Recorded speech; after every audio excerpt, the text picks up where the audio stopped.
Warning, this podcast contains BDSM. And spoilers.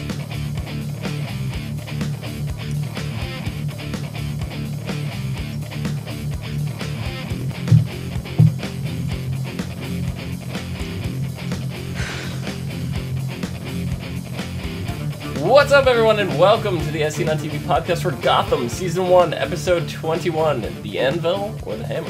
I'm your host, Dom. With me, my co-host, Nikki. Hi. And my co-host, John. Hello. And my co-host, The cast. Clio. The whole cast of Gotham. The whole cast of Gotham. They have things to say. They do. They do. So, what'd you guys think of this episode?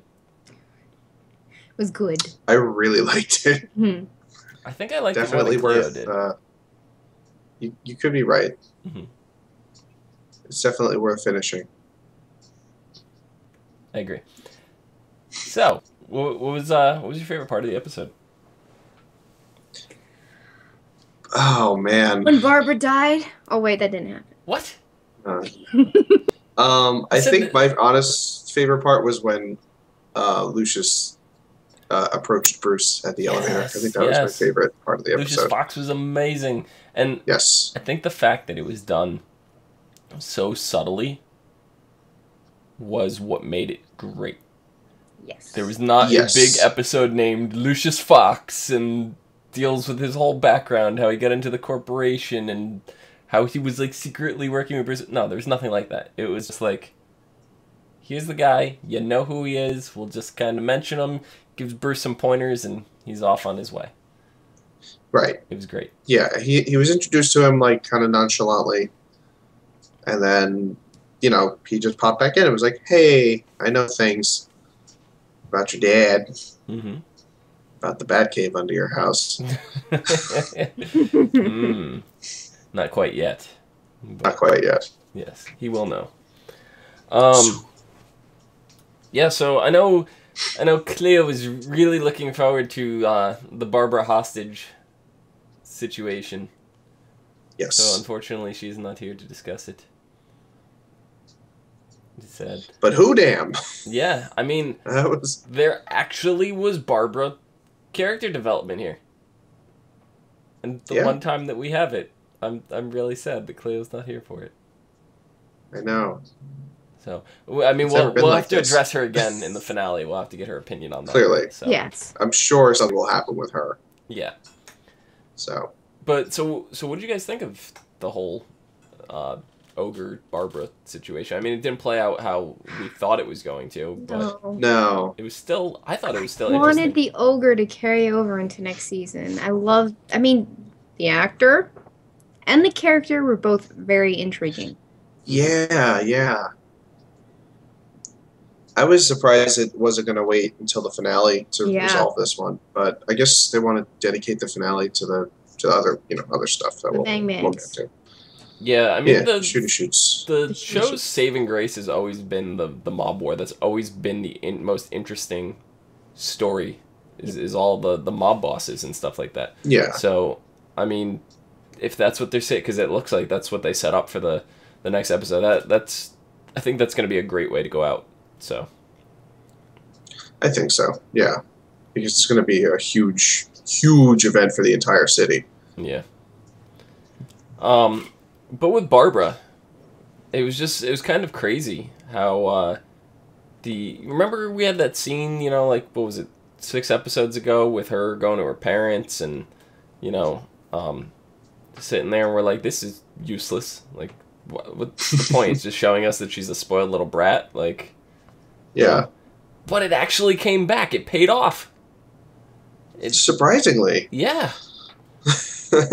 It was... I was shocked. I was completely shocked. So the ogre threatened to kill Barbara, and it was like, you either give me the name of someone else to kill, or I kill you. So she gave the name of 2 people. She did. And it's also 2 people that benefited her. Yeah. Does she get all their 1 months now? Yeah. It could feasibly be, yeah. She's next of kin. but it's unclear as to like what her fate is right now. Yeah. Because where is she? Is she in some kind of mental institution, or did she end up in Arkham? Gordon just left her. Yeah, we don't really know what exactly happened to her, so we don't know if her mental last state. Was Barbara's leave us alone, and then. I mean.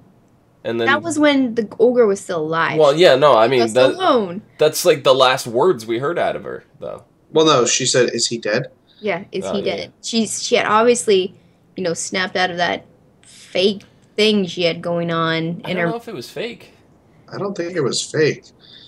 How? I think he legitimately broke her. Did I think it's Stockholm syndrome?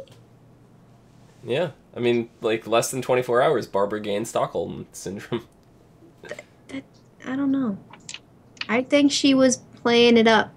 I think it started off that way until her parents were killed. And I think that's when everything changed for her. Yeah, I guess she kind of would have to play the Stockholm Syndrome card if she doesn't want to get thrown in jail herself. She didn't actually well, we don't know for sure. She was there. She could have stopped it. She's still, there. Yeah, I don't see the police charging her with that, though, because it's no, probably not. Number one, it's Gordon. Number two, they know the ogre has done stuff like this and goes after people's family members. That's a characteristic of the ogre. So I feel they're just going to chalk that up to that. But Barbara legit seemed like she was on the ogre's side. Up until, after... everything beforehand was no. We saw the whole, I'm not going to deal with them, deal with him, get me out of here, I'm not doing this, you're going to kill me, don't kill me. We saw her go through all of that really quickly. It was a sped-up version of Stockholm Syndrome. And then it was after her parents died, is when she started, hey, Jim, leave us alone, Right. Is he dead? She didn't look happy that he was dead. She looked upset. Granted, her parents were dead, but she didn't particularly care for her parents anyway. So clearly not. Yeah. Yeah. Well, Wendell Marshall in chat saying she also got drugged. That was. Water, so. I mean, that's more like the date rape drug, where it just made her pass out, kind of thing, and forget 4 hours. She was still very when she came out and she saw him, she started crying. I think that was part of her play. Mm-hmm. That was the beginning of her play. Right. She said, I'm pretty sure it clicked in her head right then and there. She's like, I have to go along with him or he's going to kill me. Yeah. Yep. Yeah, I'm kind of disappointed that the ogre's done now. Mm-hmm. I mean, that's actually going to propel Gordon forward with the career. He's gained a lot more respect out of the police department, but even he said, I don't know how long that's going to last. Right. So, it seems like a great way to push him forward moving into the next season. Well, he became much more cavalier. He did. In his crime fighting. So that's a change for him for sure. Yeah. Yeah. It's just Jim's kind of walking gray territory too. We see everybody else has got this black and white, this gray area, and Jim has always been very adamant that he's fighting for good the whole time, and he won't stoop to do anything bad. We saw the conflict of him having to kill the Penguin in the first, was that the first episode or the second episode? It was really quickly on. Really early on. Yeah. We see him struggle with that right off the bat, and now he's owing the Penguin 2 favors, and the Penguin's they're going to be good. So it's not going to be hey, Jim, go pick up my laundry for me, Right, it's going to be, kill this man for me. Or bust this criminal out of jail for me. Yeah. One of my mob bosses got arrested. Well, you owe me a favor. Get him out. So I don't know how Jim's going to be able to deal with that, because Jim seems like an honorable man, so on one degree he does owe the Penguin favors. But on the other hand, he's not going to do anything that's going to be illegal. But the Penguins don't want legal favors. I feel like they're going to come up during this crime war that we're seeing, because the Penguin might use it as leverage to gain some kind of advantage on his side of the fight. And, who knows what that might be. Yeah. He doesn't want Falcone or Maroni around. No. So he wants to win the war of a two-side. It's two sides, but he's the man standing outside. He's watching, and he wants to win. He's kind of doing like a Baelish thing right now from Thrones. He's got plots in the back and started a fight and left it. It's pretty clever. Very clever. Yeah, it was just like the whole, leaving the guns, and I knew something was up as soon as the guy had to go and mention. Why does everybody always want to deliver the message to the guy just before he dies? Like that, as soon as he said that, I go, something's up. I couldn't quite place it, but I knew something wasn't right. So, then we find out that Penguin planted the guns, but he took the firing pins out, and, this is the whole thing. That's what basically starts this crazy mob war. Yeah. And to be completely honest, I would have been happy with them ending the season at that point. Yeah. It was pretty epic when, Maroni and his thugs came barreling out of that back of that truck and just started unloading. That was a very amazing scene. It was. I don't think this is going to be resolved in this last episode, though. I feel like this is probably going to carry over. Oh, it's carrying. I'm hoping it does. I'd be very disappointed if this got resolved. I'd be very disappointed if Maroni dies in, because we know up into the Batman timeline where he's actually Batman, Maroni's not around anymore. Yeah. It's Falcone. So leads me to believe at some point Maroni has to die. But we already know that Fish Mooney is not carrying over next season, and we do know she's returning back to Gotham in the finale. So yes, I feel like that's going to be her send-off. So I think she's going to be the major casualty. Probably. As far as Maroni and Falcone go, the heat isn't hot enough for them to end any kind of situation between those two. I honestly don't think any of that's going to be resolved till mid-season next season. It's gonna be interesting how it plays out, because if Fish comes back, then we have her and Butch. How is that gonna play out? Then if Fish dies, how is Butch gonna handle that? There's what is she to Butch now? Yeah, there's a lot, because supposedly he was brainwashed.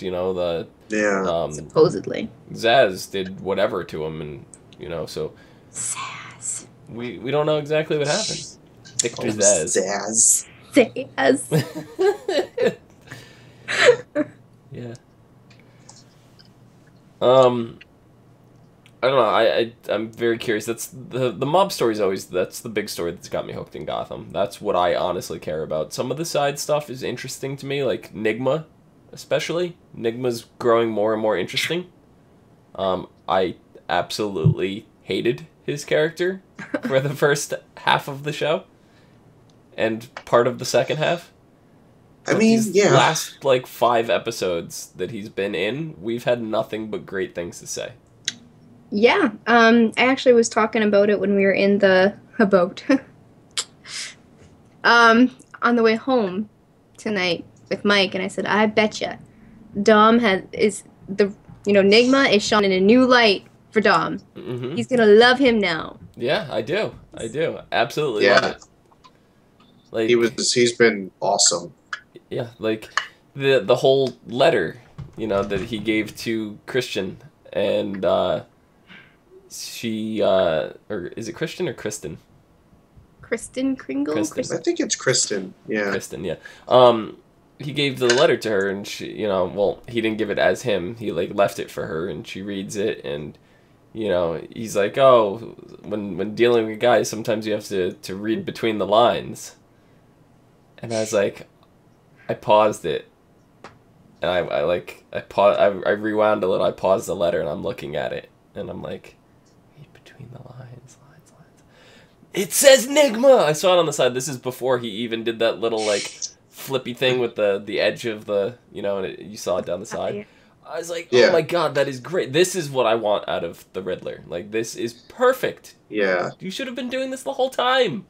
Yep. They had to shoot him down in the beginning so that we would learn to hate him, and then when the amazing things came out, then we were, taken aback and like, finally. Riddler's always been like my favorite Batman villain.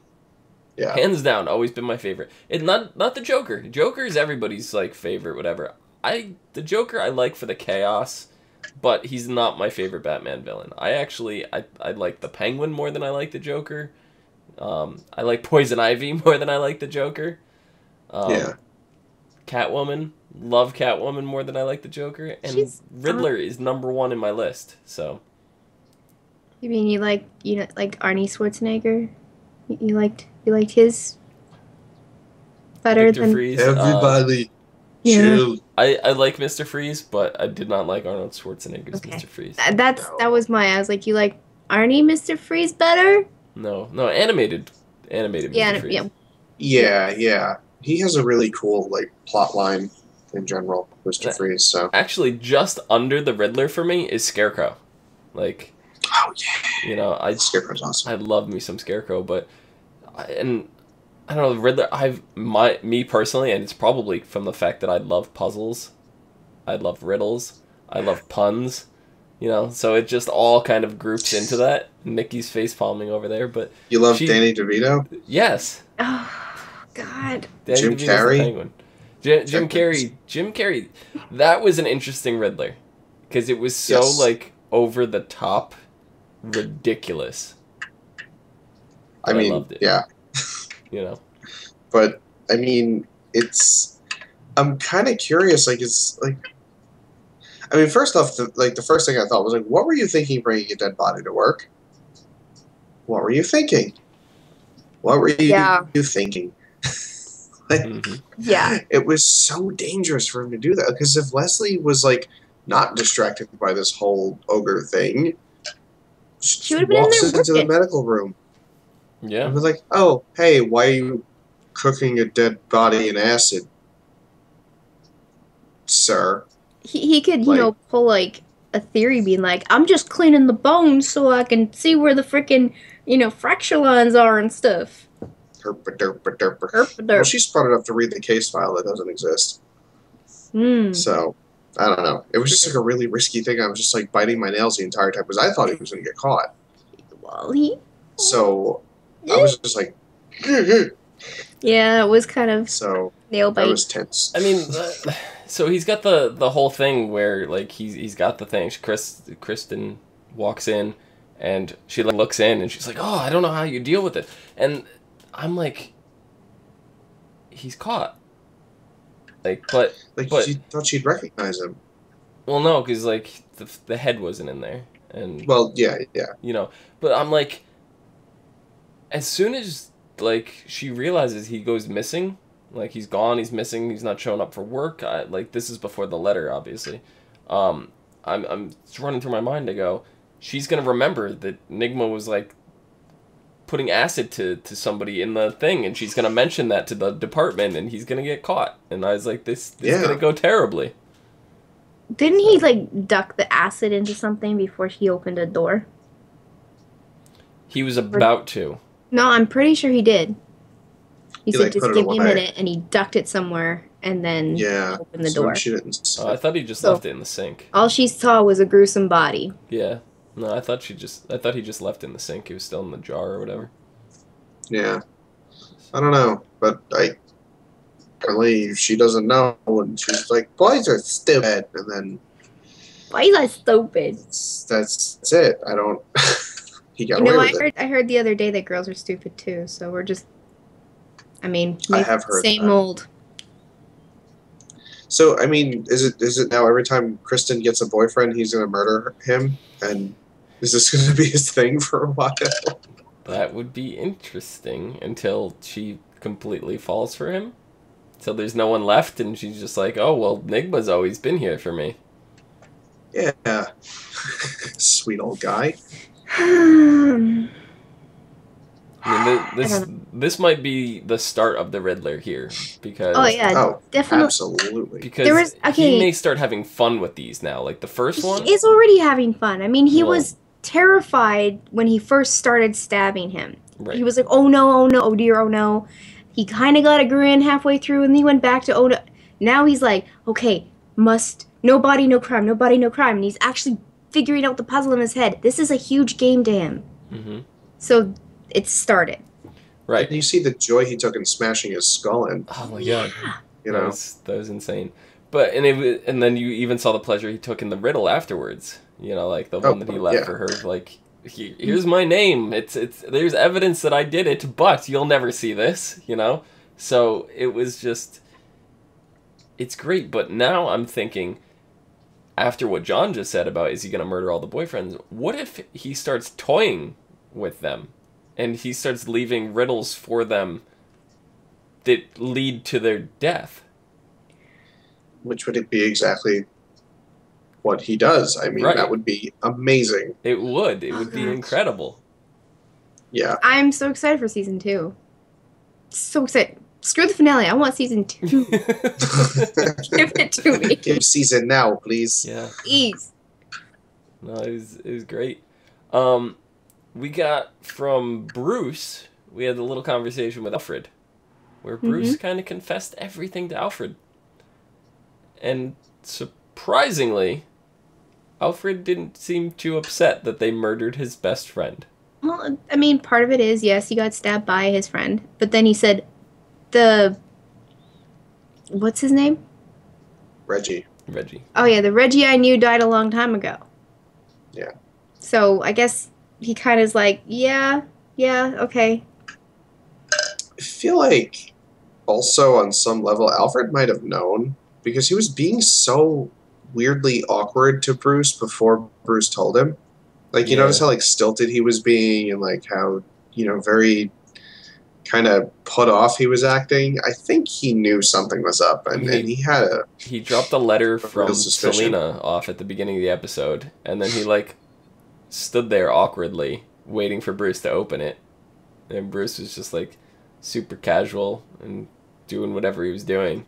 And then Alfred's like, "Okay, so I'm gonna leave you alone now. I'm gonna go." And Bruce is like, "You want some company?" And you know, but I think also that some of that was, you know, Alfred was dealing with the having to identify the body, you know, all that, because he did say, "I don't want you to come witness this with me." So right. Part of that may have just been Alfred, like, prolonging the inevitable, you know. Yeah. So I think we're just reading between the lines. It could be. A little too much Nigma in our blood. Yes. So, I mean, but still, I mean, it was really kind of cool of him not to be like, you know, have that dad freak out thing. Right. That most parental figures would. And he was just like, no, I mean, he fucked up. He did pull, like, "Oh, you can't hang out with Selena no more. She's a bad influence."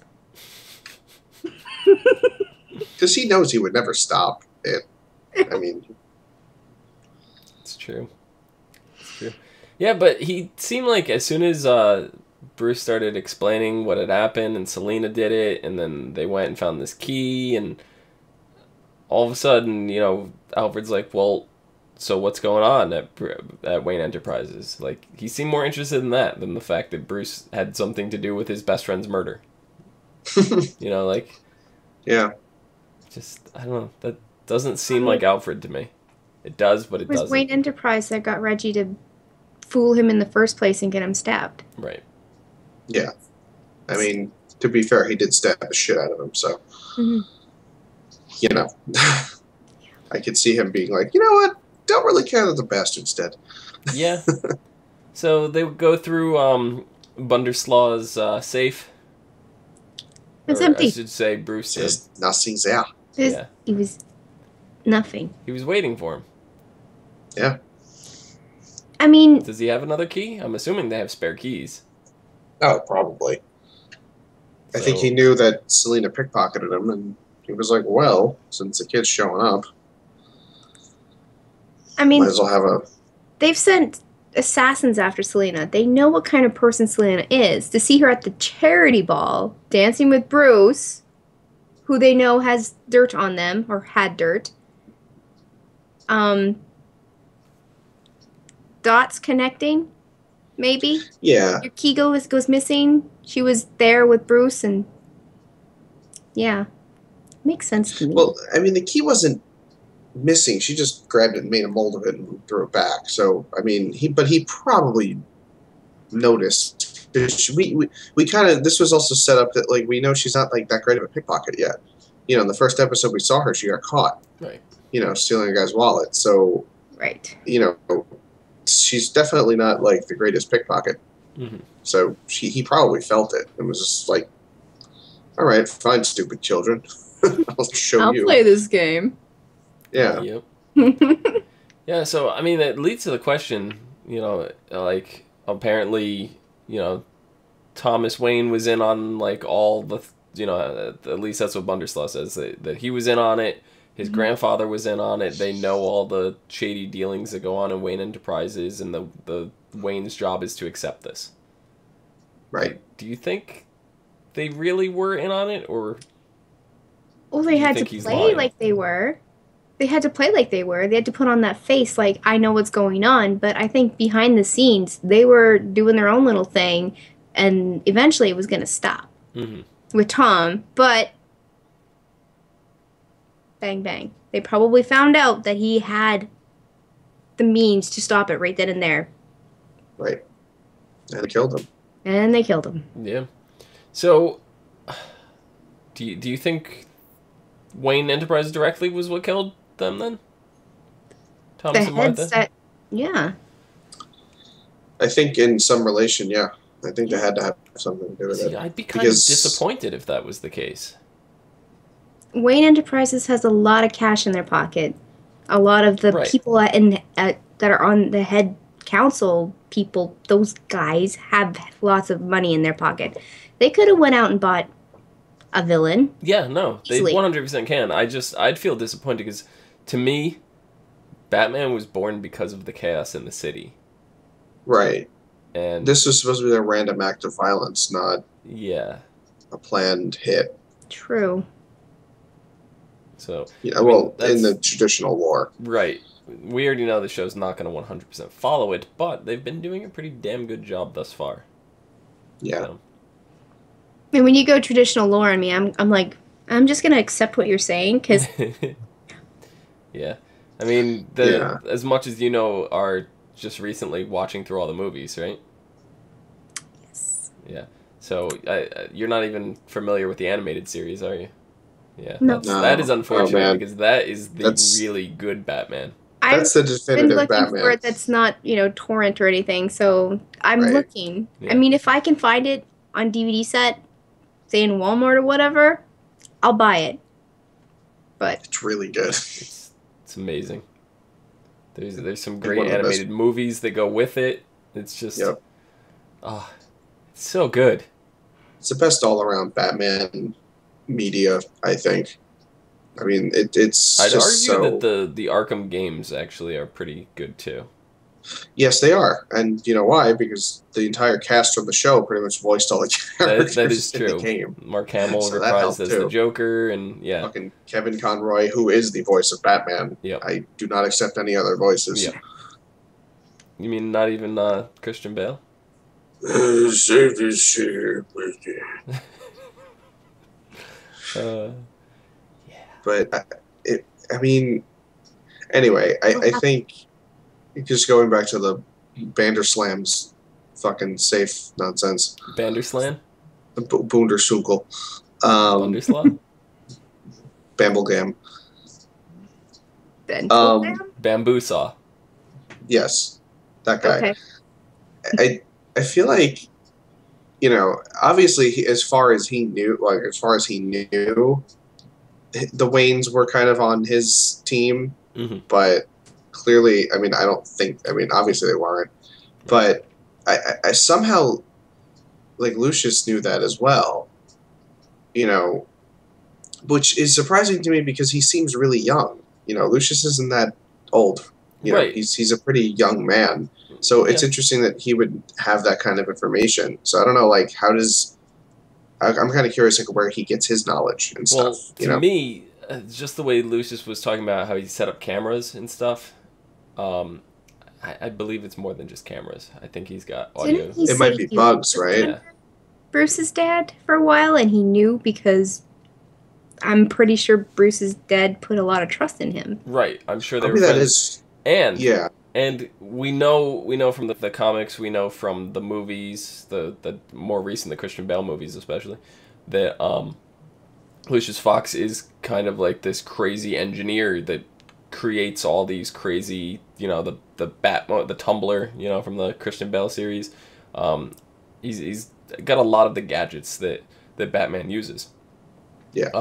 And then if you guys didn't see, there's a preview for next week, where they're sitting in the main room in Bruce's house that we've been sitting in for the entire series, and they push a button, and the fireplace sinks away, and there's a room hidden behind the fireplace. So there's going to be something in there, and I wouldn't be surprised if Lucius is actually the one that installed said room and helped the Waynes. Yeah, that could be absolutely true. So I like the look on Nikki's face. Cool. Wall's moving? Oh my god! No, not the wall. The fireplace. While the fire is burning in it. While the fire's lit. That sounds like a hazard to me. Yeah, I mean it is. If it moved, that would de-line it from the chimney, right? And then the smoke would start filling the house. Yeah. But I'm sure if it was Lucius that built it, he thought ahead, and it's got a series of like this elongated chimney thing for whatever the room moves back. The whole chimney is just deep. So like one of those bendy straws you put in a milkshake? Yep. Okay. That's exactly there you go. It is. Awesome. Makes sense. Yeah, so I don't know, what are your guys' expectations for the finale? Bullets. Lots of blood fighting. Everywhere. Wait. Bullets, blood. John, did you say bullfighting? Gunfighting. Oh, gunfighting. I heard the blood and gunfighting. Oh, fuck. Turned to yes, a new villain shows up. Fighting. Yes. A new villain shows up. Sammy the Bull. El Matadoro. He tells on everyone and rams them with his massive horns. Yeah. I mean, definitely, it looked like in the preview that Falcone was actually asking Jim for help, which is intriguing to me. Mm-hmm. Well, we know at the very beginning of the series, the police and Falcone were working together quite closely. Yeah, Falcone had a good business relationship with the police, basically out of bribery. But with this new regime with Gordon, I don't know exactly how this is going to fly. It might be Falcone trying to ask a favor and Gordon being like, nope. He did spare his life, though. That is true. Does kind of... Does he owe him a favor, too, now? I mean, shit. Gordon is losing track. Throwing favors all over the place. Seriously. And we don't know what Falcone's going to ask, though. Right. Like, what does he want? Maybe he just wants... Does he want him to kill Penguin to, like, shut down everything? Does he know Penguin's responsible for this? Like, who knows what the hell Maroni wants, or Falcone wants.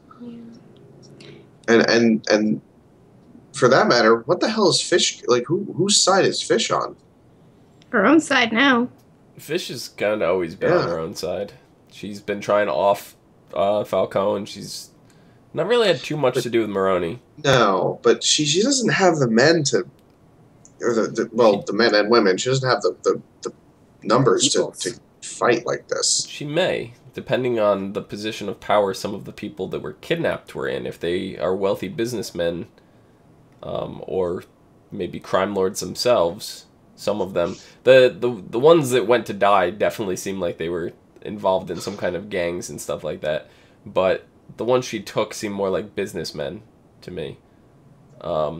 So they may have the money to be able to pull something off, because they kind of owe Fish for saving their lives. True. So maybe they can pull some resources for her, because she doesn't have a lot. Money to buy Unsullied?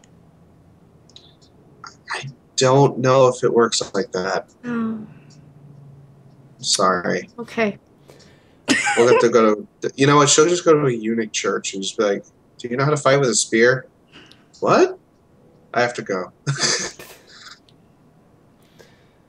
Sorry. I'm sorry. I can't help it. So, next week, the finale is called All Happy Families Are Alike. Is that true? No. No. Okay. As Gotham City's gang war reaches its boiling point already. Already, we're getting to the boiling point, which is a little disappointing to me because... A little bit. I want the boiling point to be like the end of the episode. That's what I want the cliffhanger to be.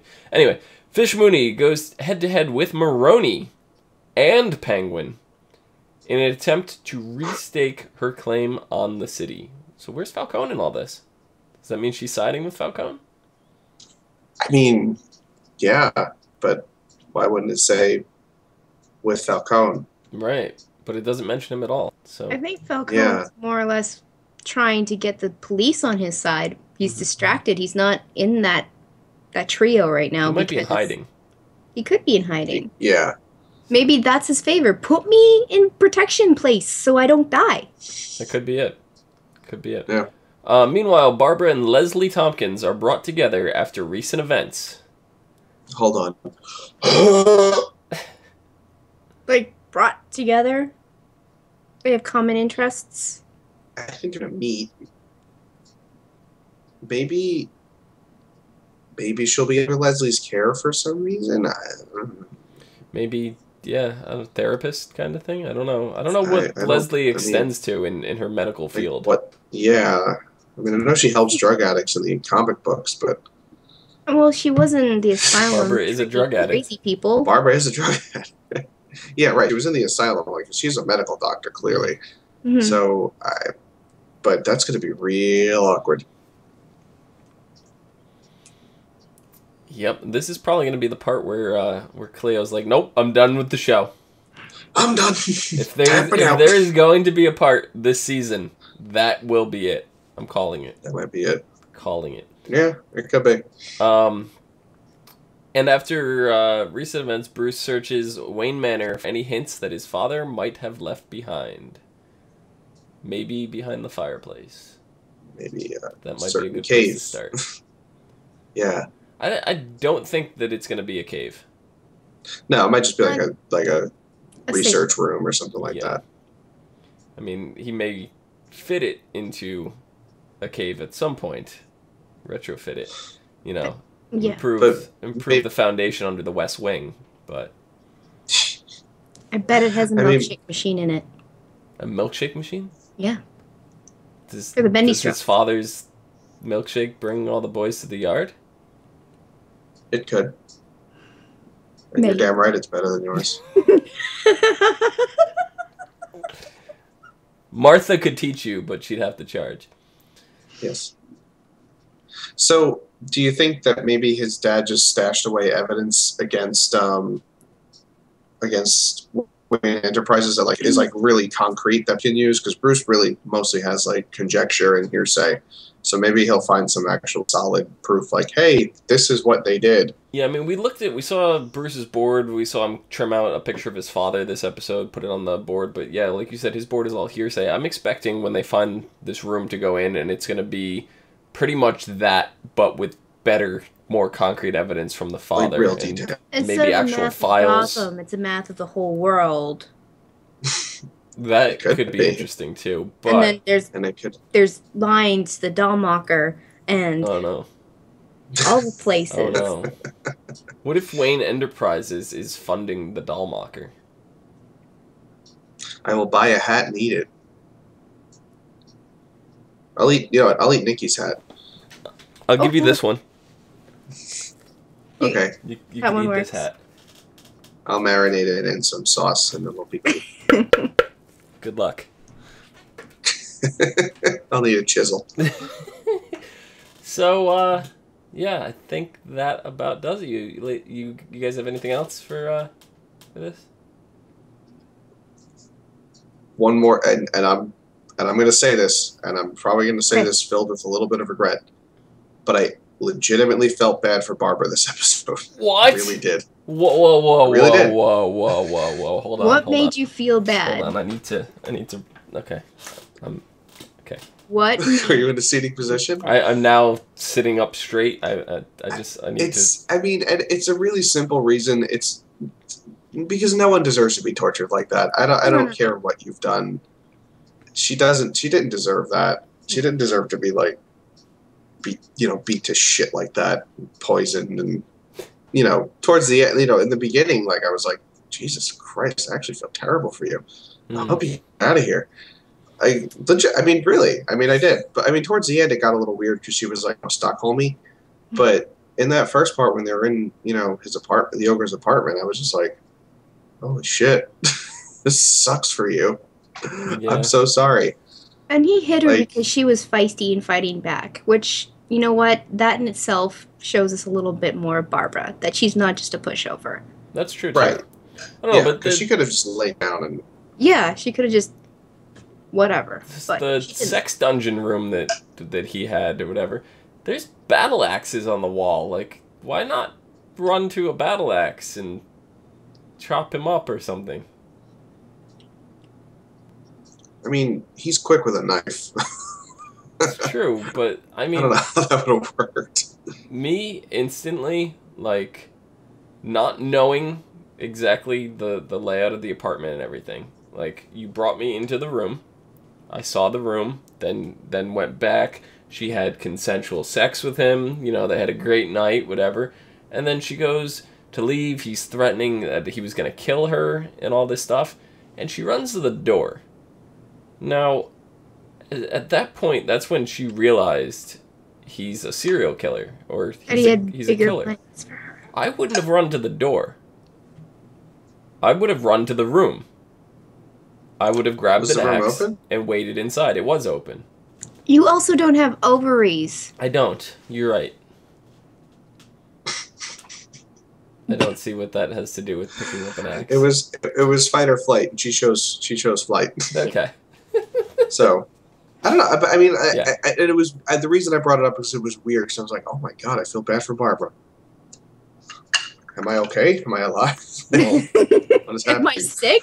Do I have a fever? This episode gave more character development to Barbara than they've done the entire season. Yeah. The entire season. One episode. Yeah. Versus... Now they're just going to make her a vegetable. Don't do that. Don't do that. You're not allowed. 20 episodes of no character development whatsoever forward for Barbara, progression. And one. And all of a sudden we have sympathy for her. It's weird, right? It's crazy. It's crazy. So. Never thought I'd say it. I'm looking forward. I actually, and not in a bad way, because I usually look forward to seeing Barbara just so we could rip on her each week. Just train wreck. But I'm actually looking forward to see where Barbara's story is going next week. So, for legitimate story purposes, which is kind of crazy. Absolutely. So. It's exciting. Yeah. It is just unfortunate that the one show that there is actual character development for Barbara, Clio, could not be here. Yeah. I know. And I probably would have gotten crucified for saying that. She's probably listening. No. I will let you. For those of you that were not watching live, we started this podcast once. Clio realized about 2 minutes into the podcast that she has not finished the episode, so she went to go watch the episode. I was hoping that she was going to pop back in before this ended, but unfortunately that was not the case, and so we have to end the show without her. But we will find out from Clio next week her opinions on this week's episode. Nikki, where can the people find you? They can find me on Twitter at LadyVenom24, LadyVenom24. Excellent. John, where can the people find you? You can find me on Twitter at No More. We're on YouTube doing Let's Plays at Nahojm, Nhojm. Excellent. Check it out. You can find me down below at Phenomenon, Phenomedom. It's weird with Clio not being here. You can also find us on Facebook, Gmail, G+, Twitter, and right here on YouTube at /ASOTV podcast for some more podcasts for some of your favorite TV shows. Until next week, see you guys for the finale. Ciao. Toodles. It's going to be a good one. It is. Oh, yeah.